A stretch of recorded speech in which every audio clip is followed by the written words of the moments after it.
ইশতেহারের পর চাকসু নির্বাচনে জোরে সোরে মাঠে ছাত্রদল ছাত্র শিবিরের প্যানেল ক্যাম্পাস চষে বেড়াচ্ছেন স্বতন্ত্র এবং অন্য প্যানেলের প্রার্থীরাও সবারই লক্ষ্য ভোটের লড়াইয়ে মূল স্রোতে থাকা শিক্ষার্থীদের কল্যাণ ছাড়াও জুলাই আন্দোলনে কার কি ভূমিকা ছিল সেটাও গুরুত্ব পাচ্ছে ভোটারদের কাছে। চট্টগ্রাম থেকে ইবেন মিরের রিপোর্টে দেখুন বিস্তারিত। চাকসু নির্বাচনে প্যানেলের ছড়াছড়ি, যাতে ছাত্রদল ছাত্র শিবির ছাড়াও ভোটের মাঠে আছে বিভিন্ন ছাত্র সংগঠন সমর্থিত প্যানেল আর বৈষম্য বিরোধী ছাত্র আন্দোলনের সম্মুখ সারি যোদ্ধারাও।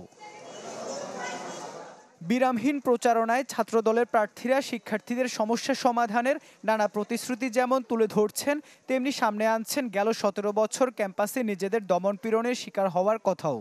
বিগত দিনের ইতিহাস বলেন বা ৫ আগস্ট পরবর্তীতে বা শিক্ষার্থীদের মৌলিক যে অধিকারগুলো নিয়ে ছাত্রদল অনেকটাই কাজ করছে এবং অনেক দিক থেকে এগিয়ে আছে। শিক্ষার্থীদের প্রশ্নে কারা আপোষহীন ছিল, কারা প্রশ্নের কাছ থেকে তাদেরকে এনে দিয়েছে, কারা প্রশ্নের সাথে আপোষ করে নাই এবং প্রশ্নের সাথে কোনো গোপন সম্পর্ক নাই, এই জায়গায় হচ্ছে মূল কথাটা হইতে পারে। শিক্ষার্থীদের কণ্ঠস্বর হয়ে কথা বলতে গিয়ে বিশ্ববিদ্যালয় প্রশাসন সহ বিভিন্ন সংগঠনের দ্বারা হেনস্থা হামলা মামলার শিকার হয়েছে। এই একটি বিষয় আমাদেরকে ছাত্রদলকে এগিয়ে রাখবে। ছাত্রলীগের দুঃসহ নির্যাতনের মুখে কোণঠাসা থাকার কথা তুলে ধরছেন ছাত্র শিবির সমর্থিত সম্প্রীতির শিক্ষার্থী ঐক্যজোটের প্রার্থীরা।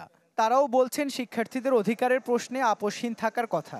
৫ আগস্টের পর যখন আমরা আমাদের কাজ নিয়ে আমাদের বক্তব্য নিয়ে যখন শিক্ষার্থী ভাই বোনদের কাছে যাচ্ছি, ভাই বোনেরা আলহামদুলিল্লাহ আমাদেরকে চিনতে পারছে। ফিজিক্যালি ডিসেবল তাদেরকে নিয়ে আমি কাজ করতে চাই, তাদের জন্য একটা আলাদা প্ল্যাটফর্ম করতে চাই যাতে তারা শ্রুতি লেখক সহ তাদের প্রয়োজনীয় সহায়তা পেতে পারে। ছাত্রদলের ভাইরা তারা নিজস্ব দলের বা নিজস্ব গ্রাউন্ডের যারা আছে তাদেরকে দিয়ে প্যানেল দিয়েছে, তাদের কর্মী নেতা কর্মীদের এক জায়গায় করে, কিন্তু আমরা প্যানেল দিয়েছি, আমরা সবার জন্য ওপেন রেখেছিলাম। সাংগঠনিকভাবে না হলেও ভোটে লড়ছেন বাংলাদেশ গণতান্ত্রিক ছাত্র সংসদের কয়েকজন নেতা। তাদের কণ্ঠে জোর পাচ্ছে ২৪-এর চেতনা ধারণ করে শিক্ষার্থী বান্ধব ক্যাম্পাস গড়ার ডাক। আমার কাজের জন্য বা কোনো কাজ আমাকে বাইরে থেকেও বলে দিতে পারবে না, আমার সমস্ত জবাব দিতে হবে শিক্ষার্থীদের প্রতি।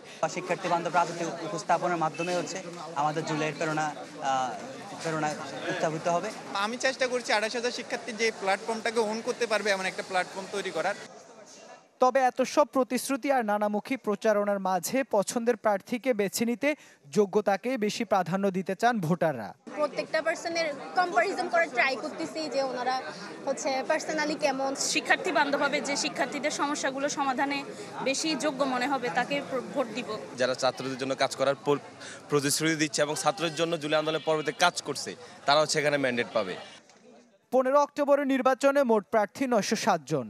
এর মধ্যে পূর্ণাঙ্গ ও আংশিক মিলে ১৩টি প্যানেলের হয়ে ৪১৫ জন লড়ছেন কেন্দ্রীয় সংসদে। ইবেন মির, চ্যানেল 24, চট্টগ্রাম।